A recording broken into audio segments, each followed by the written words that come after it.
I'm Marty Nemko, your Idiosyncrasies. 2 months ago, I bought tomato seeds. Orange Peruche, New Girl, Big Beef Plus, Red Torch, and Genelese's Golden Girl. But I didn't buy them like a normal person would. I obsessed, spending more time than reasonable about which varieties to buy, and after I bought them, I wondered, I still do, if instead I should have gotten Maglia Rosa. The compulsiveness, actually I prefer the word thoroughness, proceeds, indeed accelerates from there. In empty nursery six-packs, I put the seeds 2 to a cell, so when they emerge I can pick the stronger.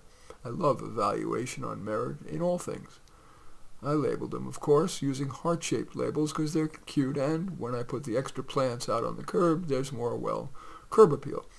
And quietly I hope some of the takers will thank me, maybe even start a friendship. That is in the triumph of hope over experience. Well, today, those seedlings are big enough, marginally, to plant. I'm too impatient to wait for the optimal time, but the chances are they'll be okay. So out I trek to the planting spot. I worry that because tomatoes were planted there last year, they will do badly. I hope that putting my courgenet, if that's the right way to pronounce it, in the bottom of the planting hole and around the roots will help.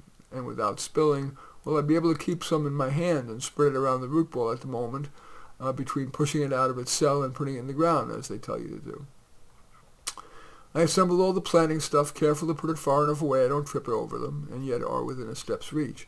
Amend, compost, Mycobliss multi-strain, mycorrhizae, root stimulator, and calcined clay, which breaks up clayey soil, retains water and fertilizer, and a 55-inch tomato cage, snail bait, and of course the plant.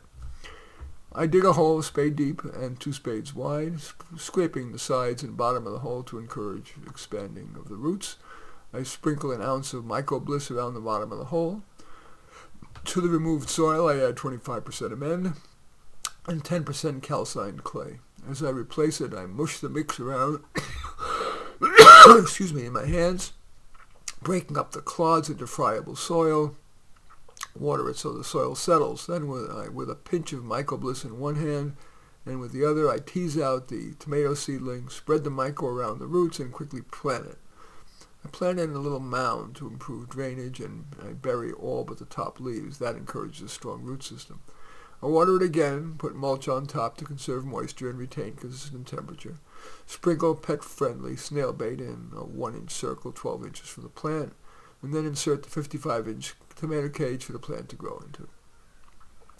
What does this say about me? Some would say I'm crazy, or more specifically compulsive, or more specifically still a poor user of time. After all, like most of us, I have more beneficial and remunerative things to do with my time than to sprinkle my courgenet on tomato plants, even assuming growing tomatoes is at all worth it, when you can get now good-tasting tomatoes, certainly at Trader Joe's, for less cost and effort net.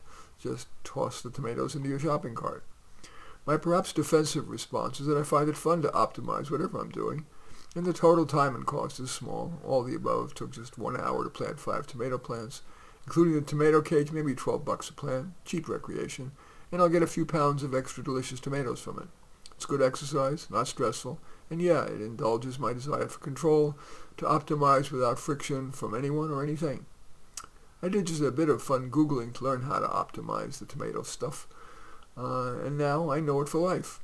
And thinking about all of this reminds me of my core essence, preferring solo activities, liking to compare, to evaluate, and I care about the practical, tomatoes, not debating which variant of compatibilism is the most defensible regarding free will. Not a bad amount of insight for an hour and for free.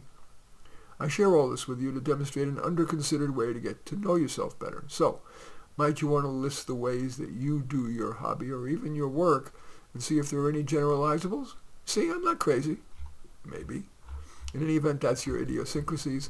As usual, I welcome your thumbs up and accept your thumbs down. I always look forward to your comments and especially like it if you hit the share button below. Share on your social media so that my efforts can have broader impact. And I am flattered if you choose to subscribe to my channel. And certainly would welcome you taking a look at any of my 36 books. Perhaps most relevant to this is How to Do Life, but all 36 are on Amazon. In any event, I thank you for watching. I am Marty Nemko.